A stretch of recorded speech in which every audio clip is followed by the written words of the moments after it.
জুলাই অভ্যুত্থানে যারা হতাহত ব্যক্তিরা আছেন, শুধু তাই নয়, 1971 সালে স্বাধীনতা যুদ্ধে যে সকল শহীদ হয়েছেন, তাদের যে প্রত্যাশিত বাংলাদেশ আছে, সেই বাংলাদেশ গড়ার নির্বাচন হচ্ছে 12ই ফেব্রুয়ারি।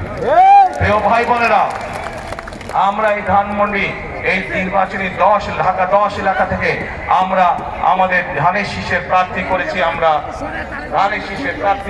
আমরা রবিকে। এই রবির হাতে আমরা আজকে আমি ধানের শীষ তুলে দিচ্ছি।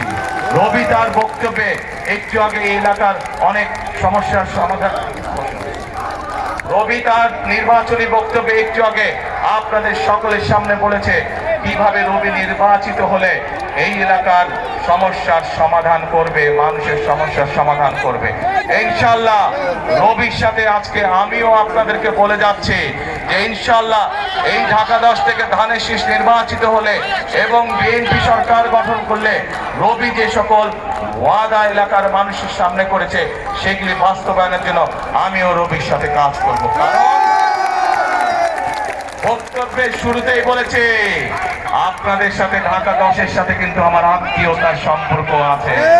কাজেই আমারও দায়িত্ব এই এলাকার মানুষের যে সমস্যার সমাধানগুলো আছে, জলবদ্ধতা হোক, এই ধানমন্ডি লেকের সমস্যা হোক, বিভিন্ন আইন শৃঙ্খলার সমস্যা, প্রত্যেকটি সমস্যা ইনশাআল্লাহ আমিও রবির সাথে দেখভাল করব এই এলাকা। প্রিয় ভাই বোনেরা, আসুন আমরা 12 তারিখে এমন ব্যক্তিকে নির্বাচিত করি, এমন দলকে নির্বাচিত করি যাদের দেশ পরিচালনার অভিজ্ঞতা আছে, এমন দলকে আমরা নির্বাচিত করি যাদের সামনে দেশ এবং দেশের মানুষেরকে নিয়ে কর্মসূচি আছে, পরিকল্পনা আছে, এবং বিএনপি ছাড়া এই মুহূর্তে আর কোনো দলের কাছে সেই